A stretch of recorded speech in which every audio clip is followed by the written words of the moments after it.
swept the Crunchyroll Anime Awards last year. Out of 17 categories, it was nominated in 8 and it won 7. It's like the La La Land of anime. Except, you know, it's actually good, and it's not a poorly written, poorly composed, poorly sung musical with tired themes that pander to the egoism of Hollywood. Whew, sorry, I really let myself get carried away there. Let's talk about anime.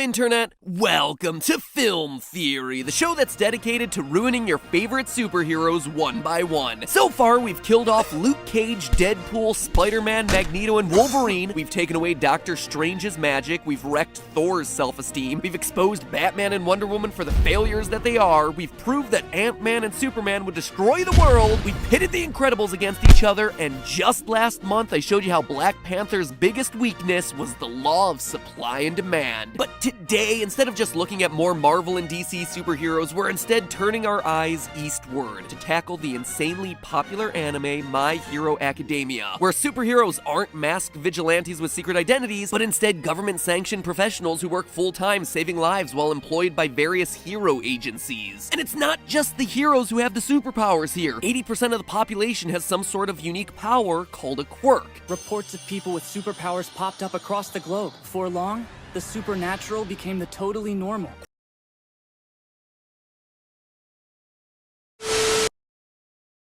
Quirks range from mostly useless physical deformities to insane supernatural abilities like converting body fat into synthetic matter, sweating nitroglycerin, shooting laser beams out of your belly button, or tape out of your elbows. No joke, those are both real superpowers in this series. Overall, there are any number of interesting quirks to explore throughout the series, but today I want to look a bit closer at the show's most important hero, All Might, the world's symbol of peace and #1 most powerful superhero. Now, being so highly ranked would lead you to assume that All Might was born with the most amazing quirk of all time, but that actually couldn't be further from the truth. His quirk, named One for All, was actually given to him. In a world where practically everyone is born with a superpower, All Might just wasn't. Before being given the One for All power, he had no quirk. I was quirkless too as a kid. In fact, All Might was the 8th person to receive the One for All trait, and the story of My Hero Academia is all about him passing it on to its 9th user, the series protagonist Deku, another person born without a quirk just like All Might himself. I deem you worthy of my power.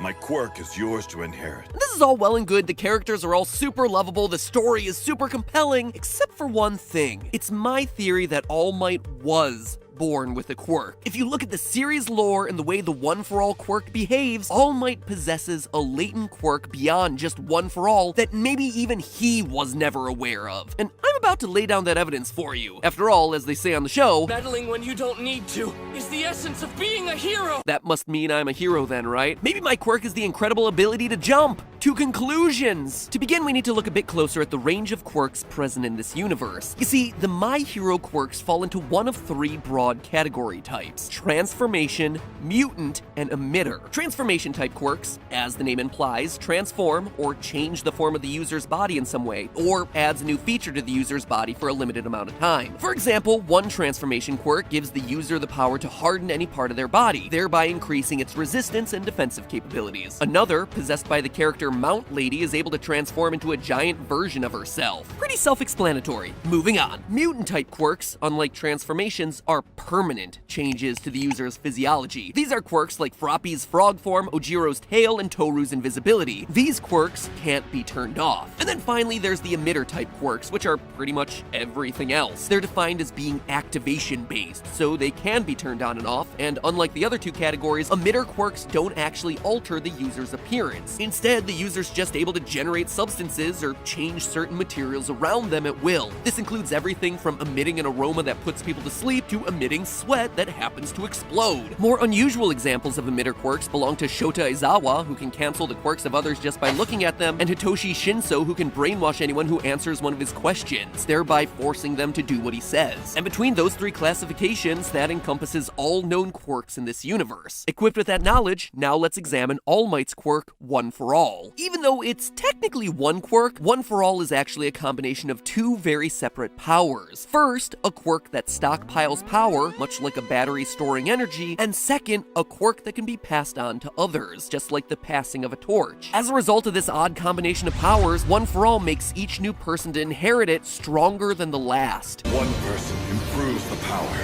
then hands it off to another person. It continues to grow as it's passed along. It's how All Might, user number 8, is able to be the uncontested greatest hero in the world, and how Deku, All Might's successor, presumably rises to that exact same status, hence the story of My Hero Academia. This is the story of how I became the world's greatest hero. But here's where things start to get suspicious. This is All Might's body when he's not using the quirk, and this is his body when he is using the quirk. Now, based on these images, you would think that One for All would be classified as a transformation style quirk, right? All Might's body is clearly undergoing a huge transformation every time he activates the power, growing in size and muscle mass by like 100-fold. But it's not. The manga very explicitly classifies it as an emitter style quirk, which again we just reviewed and are defined by not altering the user's appearance. Now, that might seem like it's a really minor distinction, a really small nit to pick as to how this quirk works, but then look at this. When Deku uses One for All, his body doesn't change. He remains the lean, scrawny kid that we've seen throughout this series. And before you ask, no, that's not just because he's only using 5% of One for All's power. In the manga, even when Deku pushes his power output over 20%, we still don't see any signs of Deku's muscles growing at all. And this is a very minor spoiler for the manga, so if you don't want to be spoiled, just skip ahead a few seconds. But shortly beyond where we've seen in the show, Deku is able to temporarily use 100% and even an incredible 1,000,000% of One for All's power, and yet his body still remains the same. It's also worth noting that All Might's size doesn't equate to his strength. Again, mild spoilers ahead, but in chapter 95 of the manga, we see what happens when All Might gives up One for All. He has a few embers of his former power left, but they get used up. He specifically says early on in the chapter, "The embers inside me have vanished." Later, he talks more about it to Deku. "The embers of One for All inside me are gone, and what's more, I can't maintain my muscle form anymore." Now, this tells us two interesting things. First, the way this is phrased implies that his muscle form and One for All are two different things. One for All is gone, but also, I can't maintain my muscle form anymore. We also see him briefly transform into muscle form in these panels, only to revert immediately back. But again, if One for All were his only quirk, and the embers were truly burned out like he says earlier in the chapter, well then he shouldn't be able to do that transformation at all. All of this would seem to suggest that All Might wasn't born quirkless, that he possessed some sort of transformation ability before he inherited One for All. If you need more proof, just look at how Gran Torino, All Might's trainer, describes his early days with the hero. He was pretty much able to use One for All right off the bat. Of course, he had the body going for him, so there's that. The scene then cuts to a young All Might getting trained, and his body looks no different than Deku's. He's still relatively skinny. He's not super buff. And that's not all. While discussing Deku's strength training, All Might even says to him offhandedly that for some reason he was able to access 100% of One for All's power as soon as he inherited it. That's a weirdly specific detail to include, isn't it? That means that there has to be something that set All Might apart from Deku and allowed him to handle all that excess energy when Deku can't, despite both of them supposedly starting off quirkless. So what would be so special and significantly different about All Might's body that would enable him to use powers right away without a quirk that would differentiate him from Deku? It's hard to imagine an actual explanation here. All of it seems to point to All Might having some sort of hidden quirk before he actually inherited One for All. And it's not like latent, undiscovered quirks are unheard of in this universe. In fact, the very origin of One for All exists in an undiscovered, almost vestigial quirk. One for All was originally created by a villain named All for One, and if you think that gets confusing, it does. All for One's quirk allowed him to transfer quirks between other people. Now, All for One's brother was seemingly born quirkless, so All for One gave his brother a quirk that allowed him to store up power. However, unknown to All for One, his brother actually did have a quirk, one that allowed him to pass his quirks on to other people. It would have been totally useless on its own, but with the new quirk that was added by his brother, those two quirks combined to create One for All. This evil man had a quirkless younger brother, even though everyone thought he was quirkless. Turns out the brother did have a quirk. He had a useless power that only allowed him to pass on quirks. And so the stockpiling ability merged with the younger brother's power. And that is how One For All came to be. So it's already canon that there can be latent or hidden quirks in people, so why not All Might? Here's the thing, when you look at how it operates, One For All isn't about muscle strength. Sure, Deku needs to strengthen up for 10 months so inheriting the quirk doesn't destroy his limbs. An unprepared body can't fully inherit it. Your arms and legs would shoot off if you tried to.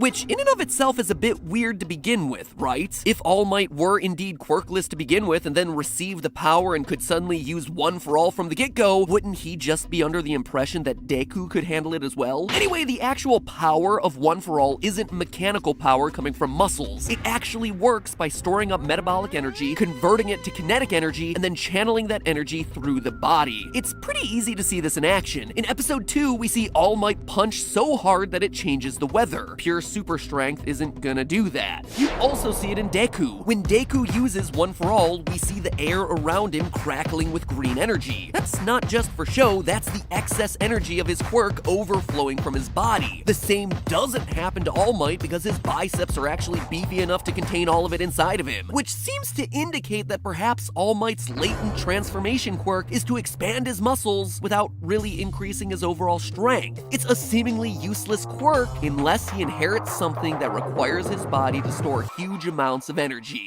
just like the creation of One For All to begin with, a useless quirk on its own that becomes super powerful when combined with exactly the right complementary quirk. But lastly, think about this. Before All Might passed the quirk on to Deku, the only goal of One For All users passing on their power was to eventually create a superhero capable of taking down All For One, that insanely powerful evil brother who literally had access to all the superpowers in the world. Now, with that as a pretty important goal, would anyone in their right mind entrust that power to someone with no quirk of their own and thus no power of their own? If you're looking to keep hope alive that you'll defeat the world's strongest supervillain, that just wouldn't make any sense. No, the far more likely scenario is that All Might was chosen for his quirk, a quirk that enabled him to be a bigger, more powerful battery, someone that was perfectly suited to use the power of One For All. Before inheriting One For All Might believed that he had no quirk. He said as much to Deku, who found it hugely inspirational to hear that his hero also started out as a weak, powerless, quirkless person. But for as inspiring as a story as that is, it's still just a story. If you actually stop and look at the classification of the quirk, how it behaves, and even the motivations of the heroes passing One For All on, All Might must have had a quirk before inheriting it from his predecessor. At best, he wasn't aware of it until he acquired One For All. At worst, he outright lied to Deku in an effort to push his apprentice to new and even more impressive heights. Or who knows, maybe season 3 will prove me completely wrong. But hey, that's just a theory. A film theory.